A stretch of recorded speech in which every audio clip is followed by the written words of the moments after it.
All right, Zayden, how's the fishing going this morning? Good. Are they biting over there? Yeah. Let me see it. Oh, they are. Something's getting it. They're nibbling. Wait for him. I think he took my bait. Wait for him. Nope, he's right there. Wait for him. Be ready. Yeah. Okay, he stopped. Maybe he got your bait now. Better check it. No. Okay, well, he's right there. Try that same spot again. All right, so about, I don't know, 3 weeks ago, I put some bentonite clay on this far dam. I'm ready to be done with this thing, honestly. And finally got my truck back and I was able to go get the clay to finish this up. This clay that I've got on the skid loader right now is $12 a bag. Had a bite. You had one? He got away again? Yeah, they got bait. He gets a little excited, I don't blame him. So, I was paying $70 a bag on the internet, paying stupid tax. Found out that, and that's why I didn't buy very much of it. Found out you could get it cheap at the farmer's co-op, $12 a bag. I've got 30 50-pound bags setting over there, which means I can put one about every 2 or 3 feet. And hopefully this is a good product. Now, to me, it feels a little bit like liquid mechanic. Like, if your theory is you're gonna maintain your vehicle by pouring a bunch of goop in it, it's not a very good plan. Better off, maintenance, the easy thing is usually not the best thing. And that's kind of what it feels like when they say you can just dump this bentonite clay or that Damn It product on top of the water and it'll fix a leak in the bottom of your pond. But this bentonite clay has been used in ponds for a long time. All right, good job, buddy. Hey, bites are cool, but show me your fish. Look, he took all my bait. Well, get a worm on there and maybe try the other side by that stump.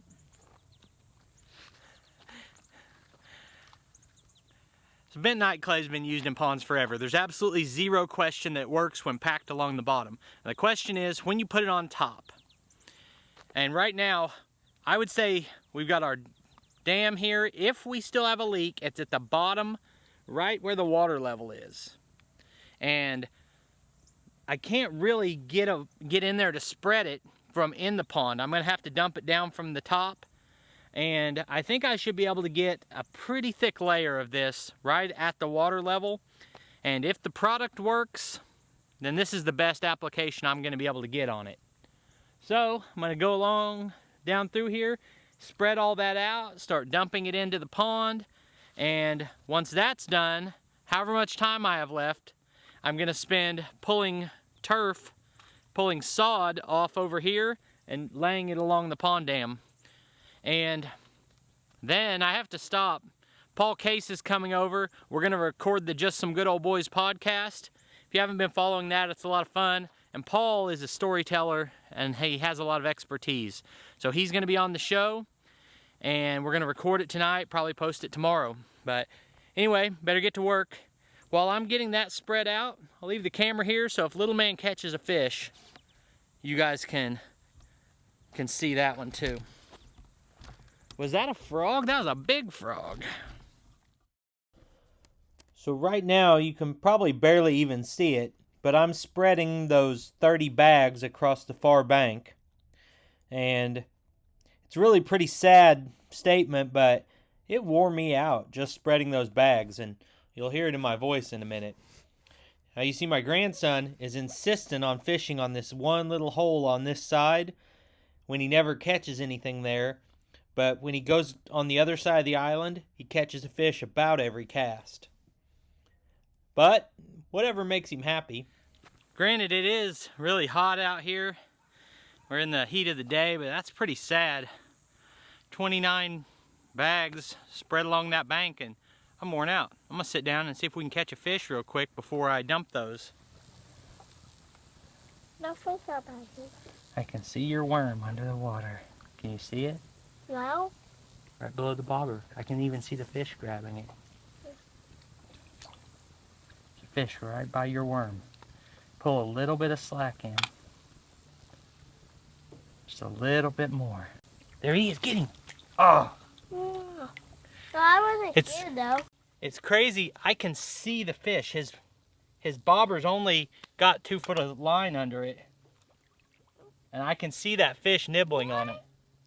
He took my bait? Yeah, got the worm. Great little fishing spot for this guy, because you only have to cast 3 feet to have a nice selection of fish. Yeah, but not the lily pads. That's hard to get out. Yeah, the other side, it's a lot harder to try to fish on the other side where the yeah, lily pads only are. the big parents can. Like you, or Gage, or my dad, anybody.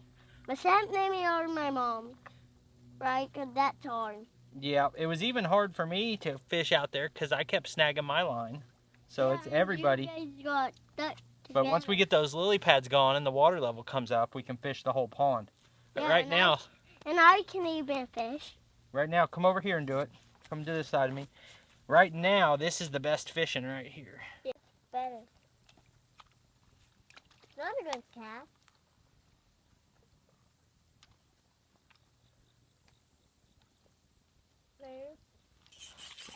Got it. Oh God, that's a big one. What? Oh, that's a big one. Come here and show the camera that one. Let's clean that one. Let's go show Nemi. Call her and let her come out here. That's the best one we've caught this week on this side. You get him by the lip and then go show the camera. Go show them. Hold it right up there where they can see it. That's the biggest fish in the world. Let's go in the world? I don't know about the whole world, but it's the biggest one we caught I want to go today. put in that point because. You don't want to put him back where we got him? Bye.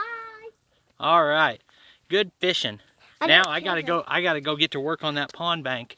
I wonder if Gage wants to come out here and fish with you while I'm doing that. You tell him we caught the biggest fish in the world. You ever have that one tool that no matter what you do, you can never seem to find it? For me, it's a rock rake. It has been for years. Probably got 2 or 3 of them up there. I can never find one when I want it. All I'm wanting to do...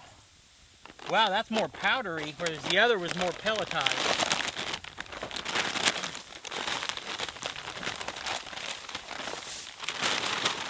All I'm wanting to do is dump these bags and then kind of push them down a little.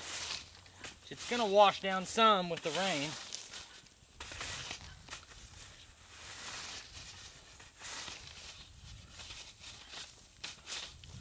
But usually, just like, you know, a sucker buys this product on the internet, smart guy goes to the co-op and asks them what they use and gets a better deal there. Same thing with application. They told me they think the guy I was talking to recommended that I do what I'm doing right now. And he lives just a few miles from me, and coincidentally, he's been watching my videos on this and told me he thought this would work, so I feel better about it. So the main purpose, as I already mentioned, is to try to seal up a leak at the bottom. But it says right on the bags that this can be used to prevent erosion. So that's a secondary goal. That is a tiny, tiny fish. Yeah, I don't want to throw it in this side. Yeah, you can only catch that because you have such little hooks on there. I don't want to throw it on this side because the big fish. Talk about a whopper. Hey, buddy. Big fish or horse has something to say about it? Let's go talk to that horse after you put the fish back. But it's pretty good size. Big fish or little fish, I'm pretty proud of you for catching it by yourself and baiting your own hook and doing all the work yourself. Get his mouth open? Yeah. Okay, go put him back nice. As I go back to spreading this, basically, when it gets wet, it turns into a gel and kind of gums up, and that should make sense that it helps with erosion if it all sticks together. Now this fish here, he said it's a monster and it was fighting him. Yeah. Let's get a look at this guy. Come over here, buddy, so they can see you. Okay. This monster didn't come in easy. He was fighting. Okay.